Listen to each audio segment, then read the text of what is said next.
Welcome to episode 1 of Palworld Podcast, your number one source for all things Palworld. I am N8iV R8R alongside my co-host SweatySpookz. Here we discuss gameplay, strategy, news, and updates. And in today's episode, we'll be talking about who we are, what our vision is for the podcast, what we've been doing in Palworld, initial thoughts of the game, some pretty exciting announcements coming from Pocket Pair, as well as our featured Pal of the Week. So sit back and relax as we dive into the world of pals.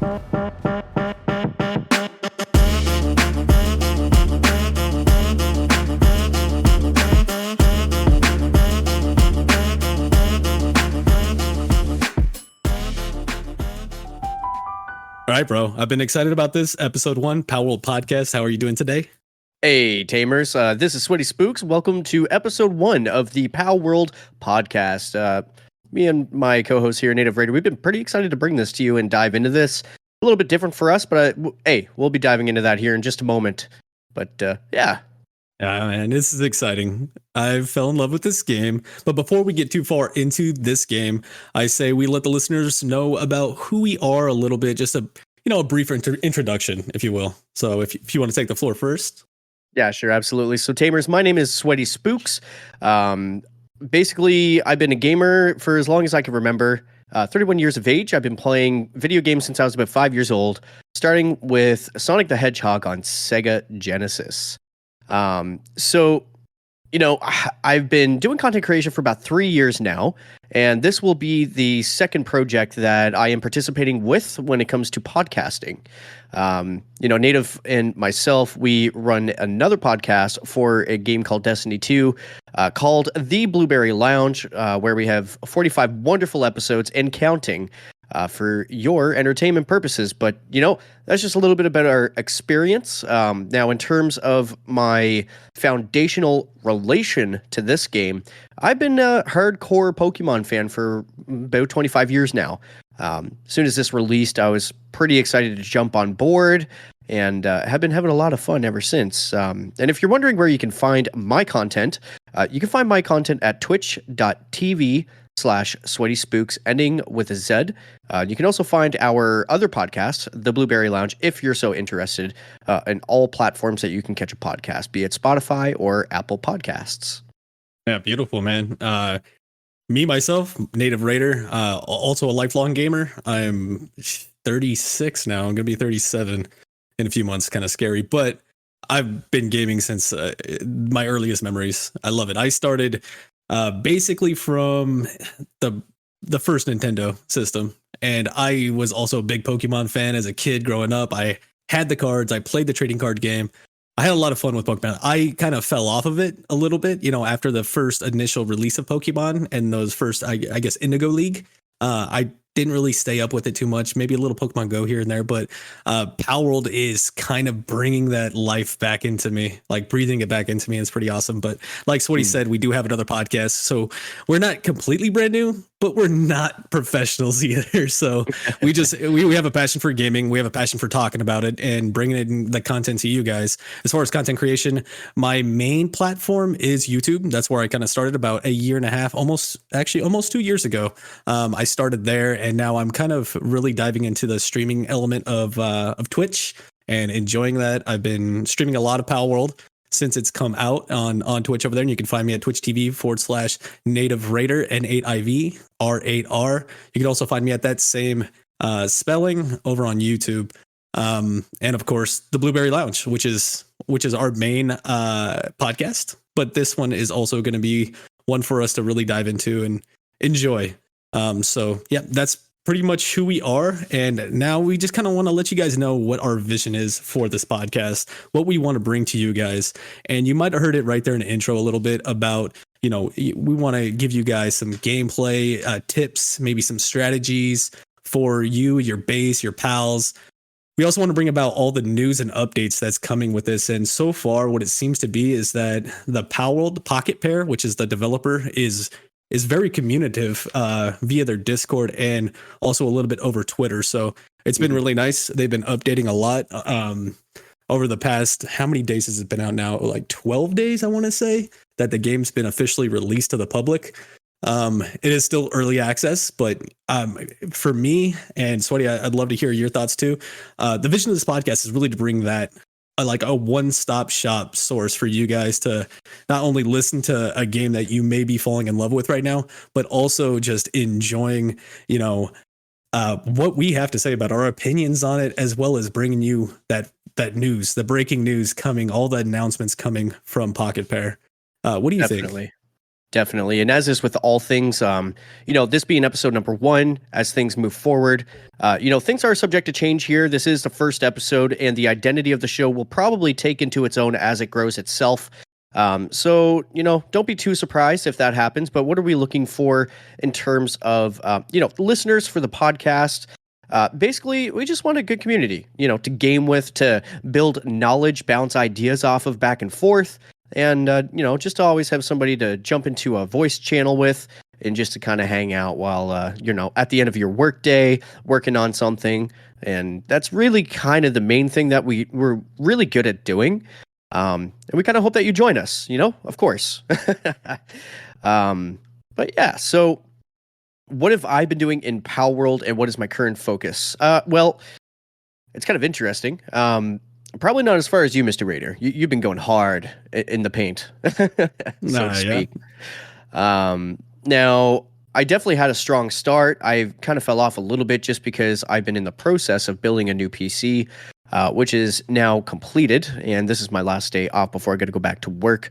But in terms of what I'm doing in the game, I defeated the first Spire. I think that's what it's called. Forgive us, listeners. We're not completely 110% sure on some of the verbiage here, and we'll learn that as we go, of course. Just off the top of the dome, though, the first Spire, that I've completed that encounter, and just trying to look to see what the next move is going to be. For the time being, it appears to be catching more pals. I might end up moving my base from the first introductory spot. I haven't made that decision quite just yet, but yeah, basically just catching pals, leveling up, unlocking some technologies, and just kind of seeing where it goes from there. There's a lot of explorative value that this game provides as well, so it's kind of hard to really stay on track when it comes to a linear experience, because you want to explore a lot, right? And the exploring is really quite rewarding in this game, at least in my opinion. But yeah, linearly anyways, that's what I'm doing for the time being, or the moment. Yeah, no, man, you are absolutely right. Exploring it's not only satisfying, but it's kind of key to learning this game. Because, I mean, like I said, this game's just been out, so we're not going to have all the answers right off bat. I've got a pretty good handle on what's going on in the game, and I think Spire is the perfect word to call them, but I think they might be called not dungeons. Yeah, see, I don't know. There's spires. I mean, I wanted to call it a dungeon myself because that's kind of what it is. Like, if you were to compare it to Pokemon, it's like your first gym battle idea. Mm-hmm. So. Oh, there you go. Exactly. I was able to complete mine as well. So it's they're towers. Actually, I think they're called Syndicate Towers. Right. If I'm not mistaken. Yeah. And there's 4 of them, because after defeating the first one, it says 1/4 of the syndicate bosses or towers defeated. Right. So there is 4 in there, and those are those big, glowing things. It reminds me of Ark. If those out there that ever played Ark Survival Evolved, it had those monuments that you can go to and transfer to servers and all that good stuff. So it looks similar to those. They're easily spotted, especially at night. And if you have a flying flying pal, you could definitely see them if you just go up in the sky a little bit. But yeah, Palworld, ton of fun. It was crazy because I actually want to start here because I didn't know about this game. Apparently, this was talked about or announced back in, somebody said it, I think it was 2021, I want to say. So quite a few years back that it was actually announced that it was in development. And I didn't know about it until the week of release. And I didn't go searching for it. I didn't see it. I didn't see no advertisements or anything like that. I literally was like, I'm just kind of curious what's going to be coming up on Game Pass. That was it. Like, what's coming to Game Pass? And I was scrolling through. It wasn't the top one or anything like that. And then I saw that and like, that looks kind of interesting, right? So I clicked on it. I was looking at it. I was like, no way. you know, the cliche that you're hearing all over the place right now is they're calling it Pokemon with guns, right? That's what you're hearing. That is the cliche statement of how to explain Palworld. And I don't care. It may be cliche, but that got my attention. And I was like, let's go. Let's check this out. Watch some videos. People that had earlier access. I mean, it's out on early access right now, but had, you know, the game previews and stuff like that. Those that were invited to it or applied for the creator programs for it, you know, had streams going of it, had YouTube content going of it already. So I watched some and I was just like, this is a game. And that's when I was messaging you. I was like, bro, oh my God, I think I found your game. You are the biggest Pokemon lover that I know. I was like, this looks incredibly cool. And honestly, I was kind of worried about how you would respond to it. Like, because there is right now what seems to be like a divide between Palworld supporters and Palworld haters, being more like, you know, people that are absolutely in love with Pokemon and support Nintendo's Pokemon to the fullest. They feel like, you know, Pokemon's being, you know, ripped, kind of, you know. What's your thoughts on that, just out of curiosity? Yeah, that's a big can to open. But I've actually had some time to think about this. Okay, so I'm going to relate this to the very, very strong release that this game has had. I mean, I don't recall a time in recent memory that a game has had such a strong release. Can you? I mean, Fortnite, maybe? But I don't even know if that release recent was memory that here. strong. So Yeah. now I'm Yeah. leading to something with this. The reason I say that is because, and of course, lifelong Pokemon fan here. And this is just my opinion. You know, everybody's got a different opinion, and we're okay with that. But if we're just talking about my opinion here, I think that the love for Pokemon is obviously still there. However, in my experience, since the release of a game that they call Legend of Arceus, they kind of had this idea, but there's something missing in the magic. And since that title, maybe even a few of the titles before, it was losing the traction, I feel, but I don't know. It's missing that Pokemon magic. I remember growing up as a kid, we would literally line up outside of all the stores on release day, and we would wait hours in order to get our hands on that glorious little tiny cartridge to put inside of our Game Boys. And, you know, there was something magical about Pokemon during that time. I can certainly remember from the very first trilogy, second gen, third gen, and, you know, moving onwards of that top-down Pokemon experience, you know?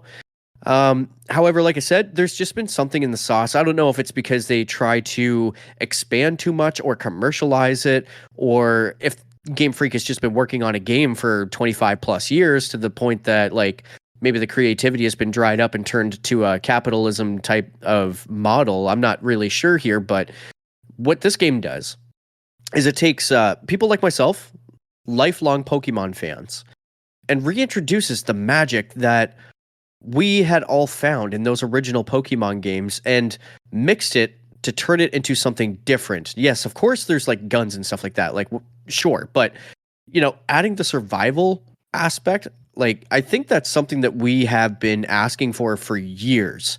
And Pocket Pair, in this case, had just, you know, seen an opportunity. Let's talk about platforms. They're not restricted to just a handheld hardware device that you have to purchase as well as the game, meaning like a Game Boy or something like that, because proprietary, right? Nintendo is like famous for that. You want to play Pokemon, you have to buy a Game Boy.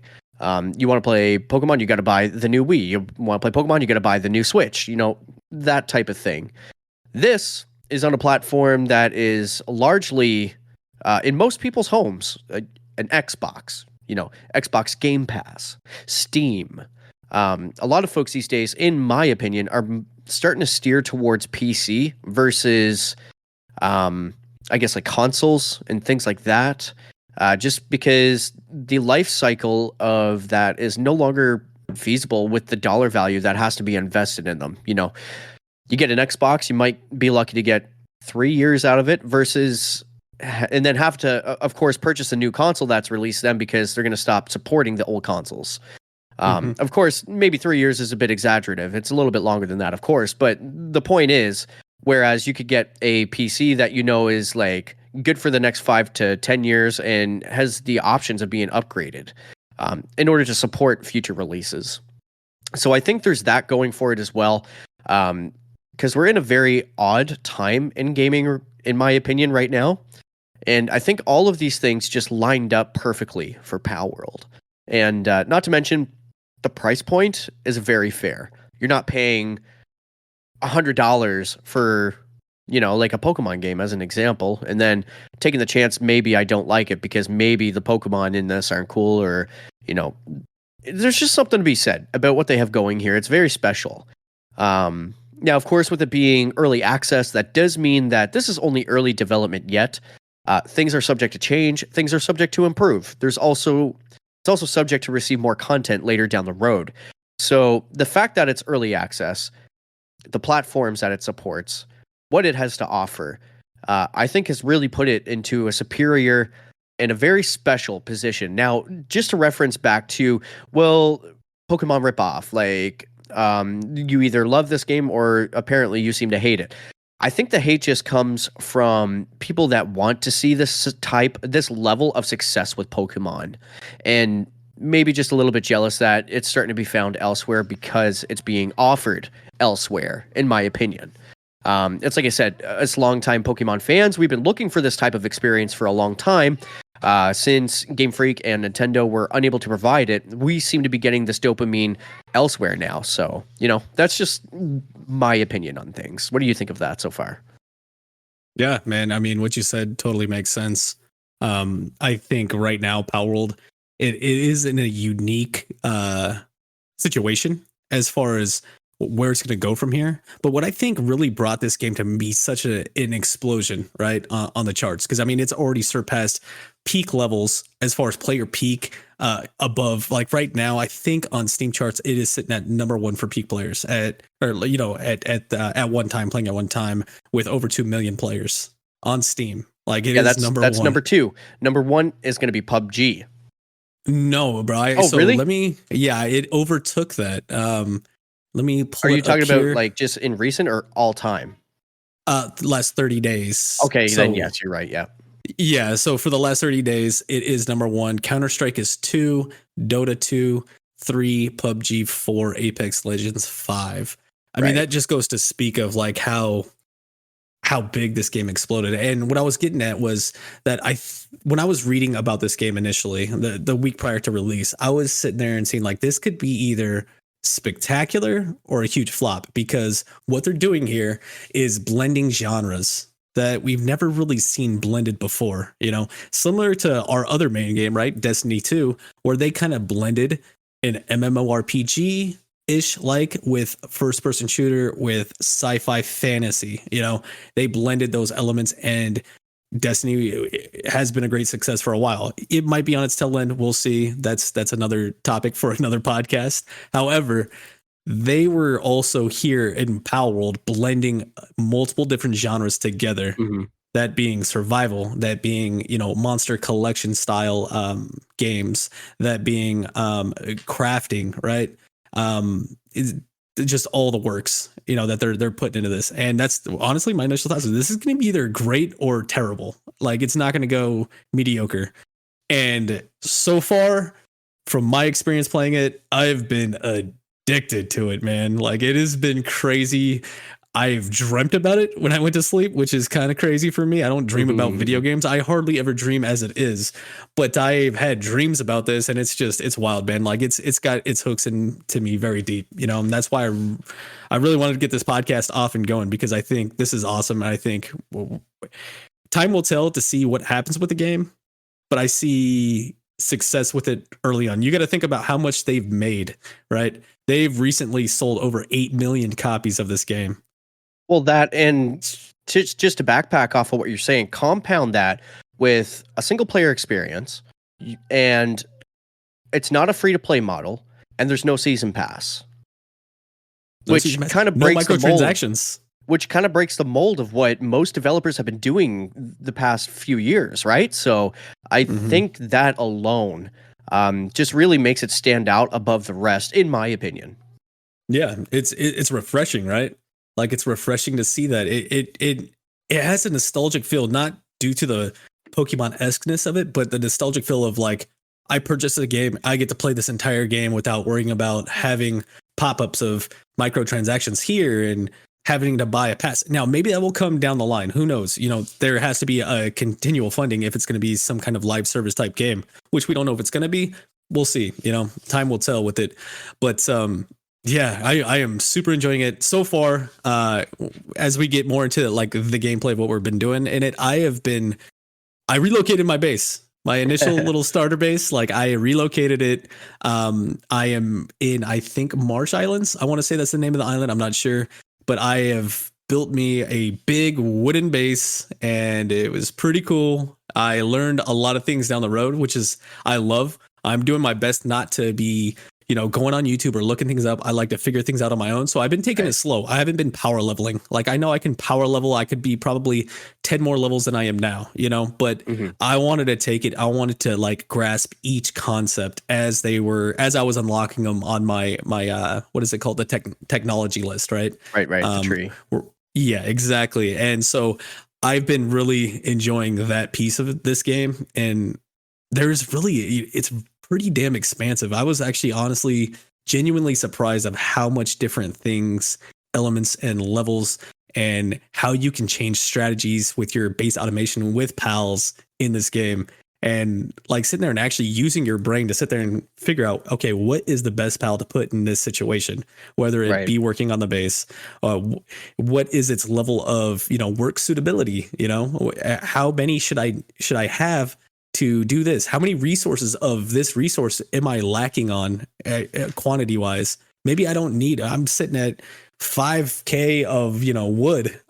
I could probably pull, the lumberers off for a bit and maybe focus more into stone or more into, harvesting or something like that, so it's been really cool. You're really like managing your assets once you get to that automation phase of your bases. And that's something that I really like because it's really strategic. And there's now medicine making I got now. I mean, I'm getting these pals that have higher levels of work suitability. Like I just, it was really cool, man. I found a huge dragon egg on one of the end game islands, right? That's where the Jetagrin or basically Jet Dragon is at. And I found me Jetragon. What's Jetragon? Jetragon. Right. I found me a egg that said huge dragon egg, and I incubated that guy, and it's a 2-hour incubation time. Ooh. Now, yeah, I'm sure I could have probably got it down if I placed a heater or a cooler, but I haven't dabbled into that. I got them unlocked. I just haven't used them yet. But you know what? I was on stream and I was going to end stream, and I was just like, you know what? Let me just hold off a bit. You know what? We'll end the stream with us unveiling what's in this egg, and it was exciting, bro. Koala from Bionic Koala, he's part of our community over in Blueberry Lounge, and he's like, I guess I'll stay up till 1 a.m. to see what's in this egg. It was awesome, and he wrote it out with me for that 2 hours. I went. Did other things, there's always something to do in this game, which keeps it fun, keeps it like there's no lull, Right. We'll see once you get to end game and you have everything unlocked, but then there's breeding and you want to make pals stronger. And so I ended up doing that, and I ended up getting a Jorumtide Ignis. That's what hatched out of there, man. And it is to relate it, as far as this is an audio podcast, so I'm trying to give the listeners a visual of what it looks like. Of course, people can Google it and check it out, but basically think of a mix between Gyarados and Onyx.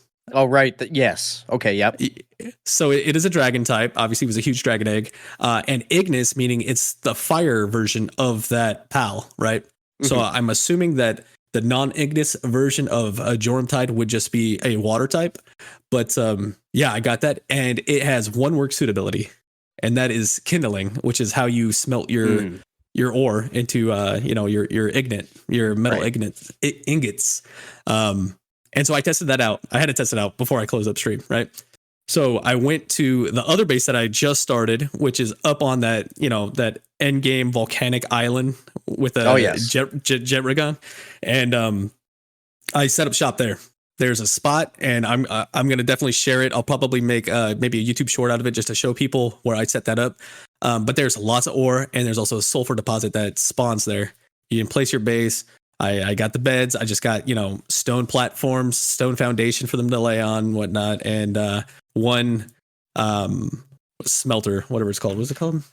Furnace. That's what it's called. And so I sat there and I gathered up all the resources that the guys had created, my pals, because they're my buddies, bro. I don't treat them as slave laborers like a lot of people talk about. Like, I make sure they eat good. I'm giving them jam-filled buns. They're not eating just berries. I'm not that kind of pal tamer. So I did that and I put it in there and I pulled out that Jormtide Ignis. And with that level 4 kindling, it was crazy how fast. Like the circle that you watch to sit there and, complete one action, you couldn't even see it fill up the entire way. Like it would go half, be done, half done, half done, half done. It was so quick. Yeah. So that's going to be definitely a video that I want to create of just about going around that island on the perimeter as a lower level. There's nothing on there that I can capture at the moment. I am not nearly strong enough. Those are all between like 30 and 50, level pals. And perhaps that could be a content creation opportunity in the future. Scouring the map for base potential hotspots, meaning abundant in resources and what types of resources in order to progress in said area, as an example. No, absolutely, man. That's a fantastic idea. And the map is huge. I totally forgot to say that, man. Like I was looking at it last night on the stream and I was like, oh yeah, you have that initial portion where you see. Right. And then I can scroll over a little bit to the west and see that volcanic island. I was like, oh, you know what? This is a pretty big map. And so I wanted to scroll a little bit more. And then I scrolled up and I didn't realize how far up the map went, like northernly. It goes up there. Like, yeah. And we're only scratching the surface. Exactly. And this is still an early access game where they do have plans to go forth and add more islands, add more, places to go and stuff like that. So it's exciting. My focus right now in Palworld is to continue to learn the different dynamics and what different things do as I unlock them as the tree gets bigger. While I'm doing things getting these eggs. I got another dragon egg yesterday, a huge dragon egg that is in the incubator. And when I log on, in an hour and 58 minutes, because I put it in and logged off. I will see what's going on with that one. What I get out of that one. It might be another Jormtide. We'll see. But while I'm waiting on that, I am going to start focusing on leveling. I realized that the best way to level is to tame the pals. And if you guys sit there and look at it, go do your regular easy tames first. Just go get those knocked out. Because each one gives you an XP bonus up to 10. After you get those 10, move on to the next one. Go down the list so start with some lamb balls and chickpeas and maybe some, gum mosses, pingullets, those kind of things. They're easy. You can use regular pal spheres for them, which you tend to collect a lot over a good amount of time. So it's kind of like a stacking XP bonus as you catch them. Yeah. And it's crazy how fast you can just sit there and level your character.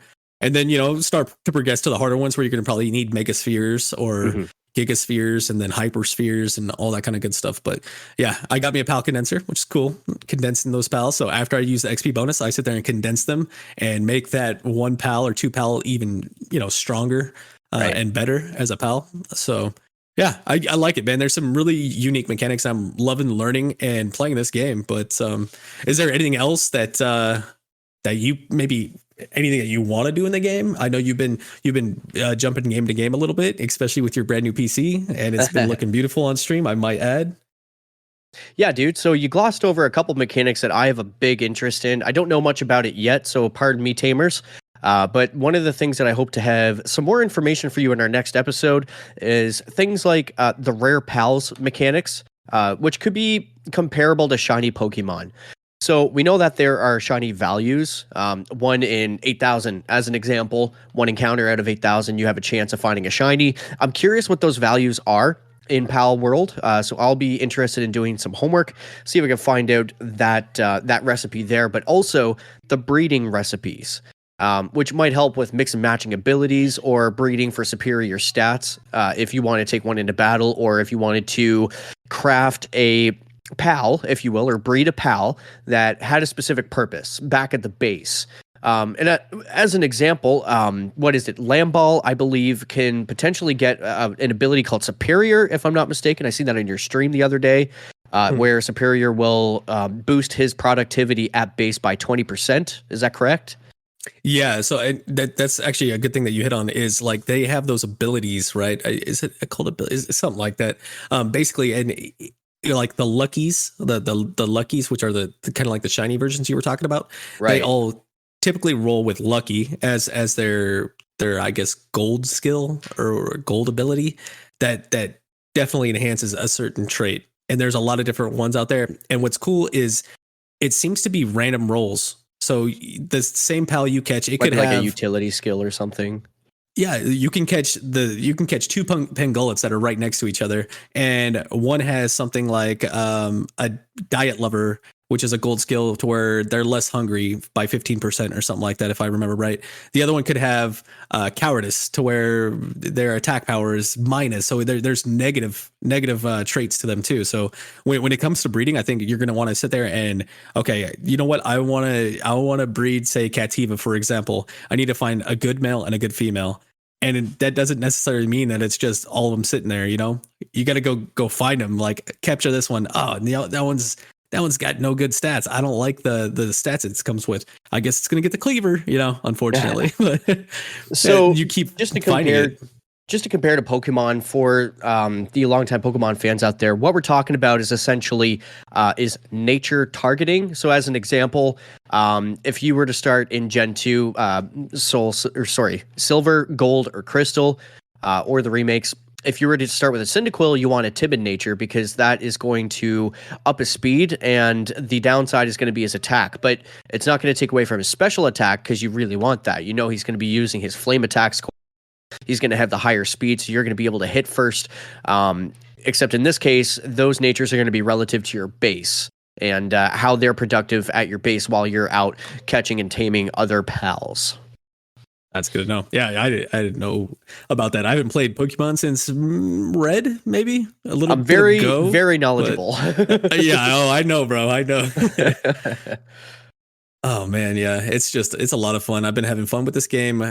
Overall, initial thoughts for me is there is a lot of potential for this game, a Mhm. lot, and not just in the way of it being fun. Now, in the way of they made a shit ton of sales, right? So they have the funding to continue to progress this game, and it's And cool. expand What it. I like about it is it's a small indie developer. We love to see the small guy come up, and kind of take on the big boys, right? And Yep. what's a bigger boy than Nintendo? Game freaking Nintendo. Like that's a mega, Yep. So my initial thoughts of the game is I love it. I'm enjoying it. We'll see where it goes from here, especially with the legalities, and that's probably another episode we can talk about some of that and what's coming of that. But I'm loving it so far, man. What's your initial thoughts? Initial thoughts. I get to say this. Bucky, the community manager, absolute superb S tier human being. He has been very active in the socials, and although I admit that perhaps the influx of sheer volume that he's had to handle has probably been overwhelming, I would imagine at times, Bucky is doing an amazing job of trying to keep on top of things. He has been doing his absolute best to try and acknowledge the positive comments and feedback that people have been leaving. But he's an employee. He does have to work first. And of course, with the sheer volume that he has onboarded all of a sudden, don't be offended if he doesn't get back to your feedback or if he doesn't see your comments immediately. But yeah, no, a big shout out and round of applause for their community manager, Bucky, over on Twitter or X. Now, that being said, I think they've been doing a superb job. Like I said, just the sheer volumes that they've had to handle, and they've been handling things in strides. First and foremost, on release day, that it became public, one of the first things that really was a big green flag for me, a good sign, the PvP aspect, or multiplayer, sorry, not PvP, just the multiplayer in general, wasn't working, and they were on top of it, man. They fixed that pretty quickly. Which I think that is our perfect segue into maybe this roadmap. What do you think? Yeah, but before we get into that, I just want to. Okay, so Bucky, the community manager, guys, follow him at Bucky_CM. That's Charlie Mike Bucky, common spelling. And I just wanted to shout out his post that he did on X there 1 hour ago. He says, you wanted the numbers. Here you go. So there is 19 million Palworld players. That's crazy. Wow. 12 million of them on Steam and 7 million on Xbox. Wow. That's insane numbers. That is crazy. Go follow Bucky_CM on X. That is amazing. But yeah, let's jump into that roadmap, man, because I am excited for what this has to say. What's the first thing that pops out to you? I already know what it is, but tell the listeners, bro. Yeah, sure. But before we get to there, I'm going to start with the addressing critical issues, the things that we already know about that are being worked on. So currently, numerous bugs have been identified, and we are working on prioritizing fixing those. Sometimes the world date may experience rollbacks, and the loading screen may persist when trying to load into worlds. Of course, there's a larger list as well, but some of those may already be fixed by the time of this recording as to when this roadmap was released. But improvements to implement ASAP, key configuration improvements, as well as improvements to base PAL AI and pathing. Now, for planned future updates, the absolute top of the list, something that Mr. Raider and myself are pretty excited for, as this is our background when it comes to the Blueberry Lounge, but PvP. So player versus player, that's going to be pretty exciting to see how they intend to dabble with that and how it unrolls. Next up on the list, we have raid bosses, which is end game content. PAL Arena, which is PvP for pals. We have some Steam and Xbox crossplay that'll be coming out in the future. Various Xbox feature improvements, server transfers and migrations, improvements to the building system, and as well, of course, there'll be new islands, new pals, bosses, and technologies. So that is what they have in their immediate early access roadmap. And like I said, emphasis on the early access. This is just starting, so we'll see how this unfolds, and even how this particular show will grow with the game itself as it unfolds. Yeah, there's some that's exciting list right there. And like you said, PvP, that's our thing. I'm never one to really play solo games, right? Like single player type games. And I've been playing this one completely on my own in my own server. It's a multiplayer server. If you want to join, why not? But I've been playing by myself, just having a ball. But PvP, man, come on. Like that is going to be so fun with the way the combat is in this game. I've been learning more and kind of, honing my skill into utilizing pals and my own self, right? My own character, my own tamer, with, a crossbow. I just got musket, so now I got a gun finally. And the way that I can like sit there and jump on my dire howl and, start the fight by getting a nice crit shot with my musket. And then while I'm reloading my musket, I'm attacking while mounted on my dire howl. Like it's a really cool concept loop. Dire howls are fast. You have the maneuverability, so the dodging, the sliding, even using your glider. Like with all that being said, I could just see that being pretty high skill PvP type gameplay. Even utilizing the difference in your pals, right? Because you have some pals that may not be strong fighters, but they got a strong, partner ability. For example, Lift Monk, right? That's one that I like. And I bought the harness for Lift Monk, which I can just toss out Lift Monk maybe initially, or I want to just get some burst damage real quick. I toss out Lift Monk, you instantly use the partner skill. It jumps on my head with its submachine gun, and I just, unload. Once it's done, I switch it out to another pal. Maybe even Toko to finish. Toko has the implode where it goes out there and just explodes itself and incapacitates itself, but does high numbers. Like I could see the strategy going into PvP combat, not let alone just, raids and dungeons. So I'm excited about that. I'm super excited. Definitely. Yeah, that roadmap is exciting. We will see more as that continues. Let's see here. Let's talk a little bit more of the news and updates. Yeah. Cool. Just since we're on the subject of that, I'm part of the Pocket Pair Discord. So this is coming directly from them, from their Bucky. Bucky is the one that's in here communicating all these different changes and updates. So shout out to Bucky for staying on top of it. It's been almost every single day since the game's released that there's been something out.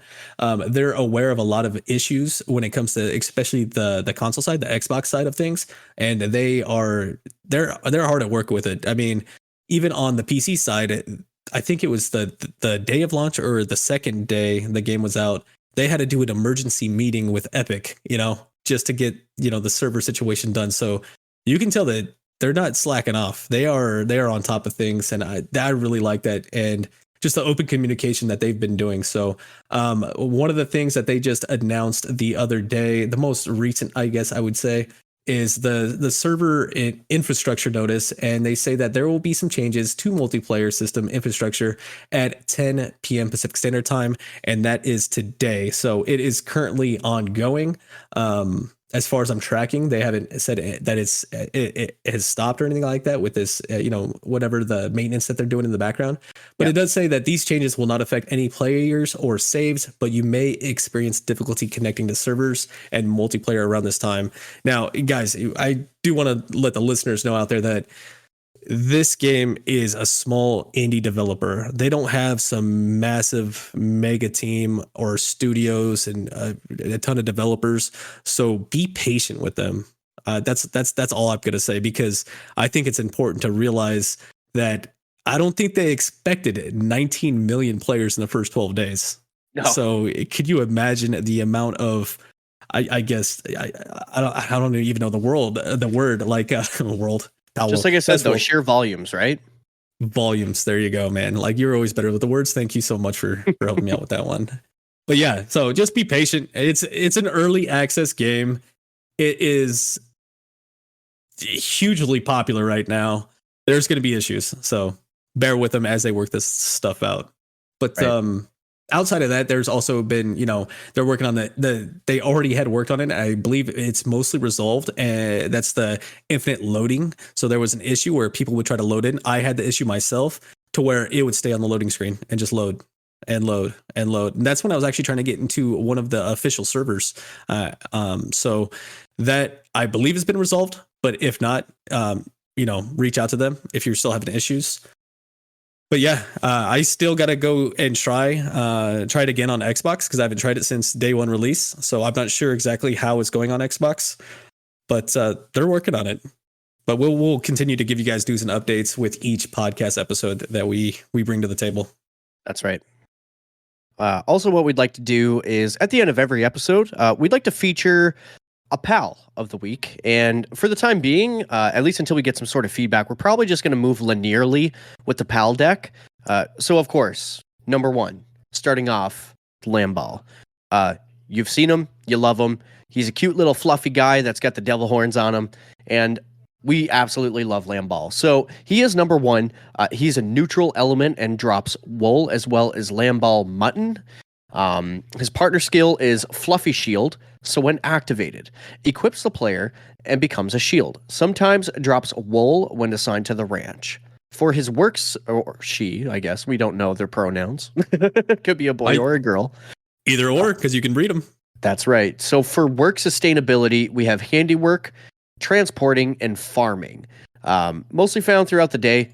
And, most of the common areas, certainly in the introductory area, there'll certainly be no shortage.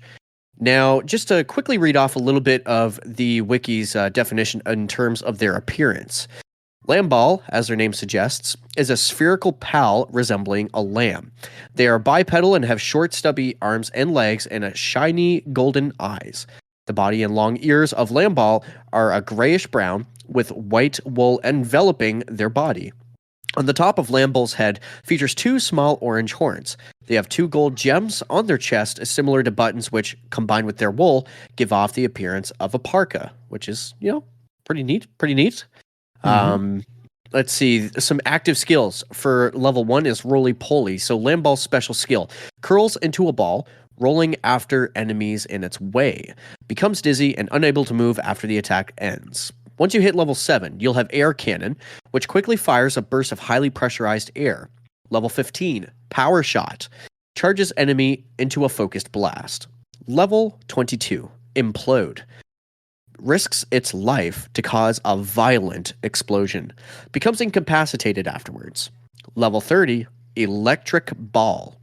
Fires an electric ball that slowly pursues an enemy. Level 40, Power Bomb. Charges a massive amount of energy before firing a large destructive ball. Last but not least, level 50, Pal Blast. Charges destructive energy before firing a high-powered beam forward across a wide area. And there you have it. That is Lamball on our PAL deck number 1. And tune in next week for Cativa. Cativa next on the list for sure. Lamball's awesome. Definitely. Lamball is a cute little guy, and especially if you can find the lucky, where he's a big cute little guy or a cute big little guy. Or it shouldn't. That be was the little first in there. PAL I caught. Yeah. Yeah. I think Lamball will always have a special place in all tamers' hearts, just because it's one of the beginnings. You know, it's like your Absolutely. Pikachu. Yeah. Yeah, I just wanted to read the PAL deck entry. So this is something that pops up every time a PAL is captured. It'll tell you a little descriptive flavor text there in the bottom right of your screen.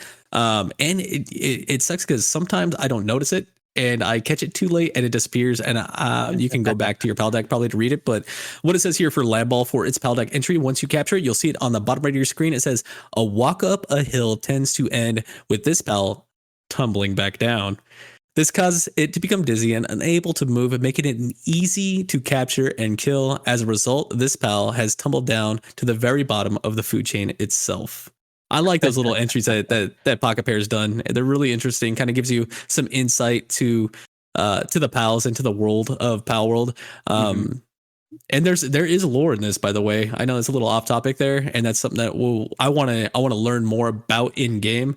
I've gotten quite a few of the journal entries that you can find, scattered amongst the map on different islands. That's something that's going to be interesting to learn. What is this world all about? You know, why is there what do they call it? The ancient technology parts, which basically look like spark plugs, right? Yeah. Like it seems like there's definitely some kind of lore backstory of what's going on in this world, and something that we'll dive into a future episode for sure. Absolutely. Now, if you, the tamer, aka the listener, would like to leave us any sort of feedback for the show, we're going to leave a never expiring invite to the Palworld podcast Discord, linked in the show notes. And you can also give us a follow or find us on Twitter/X at Palworld Podcast. And also, if you want to email us your questions or feedback, you can also hit us up at our email at palworldcast@gmail.com. Awesome. All right. Well, thank you all for tuning in to this week of our first ever episode of Palworld Podcast. We look forward to the next show when we are going to really, really dive into the meat and potatoes of this game and talk a little bit more about the mechanics and, of course, what we've been doing, opinions, news, updates, just like we told you. But this first episode is kind of our pilot episode, and it's something that we wanted to share with you guys, see what you guys think, get a little feedback, get to know us as hosts of this show, and also give you an invite to our Discord that Sweaty had talked about a little bit ago. So thank you guys for listening. Absolutely. And we always like to try and close out with some sort of a mantra. We're kind of keeping this, making this up as we go a little bit. But here, I'd like to end and close with this. Keep those PAL spheres ready and fill that PAL deck, tamers. And until next time, this has been SweatySpookz. This is Native Raider, Palworld, Best World, tossing spheres and drinking beers. Deuces. Later.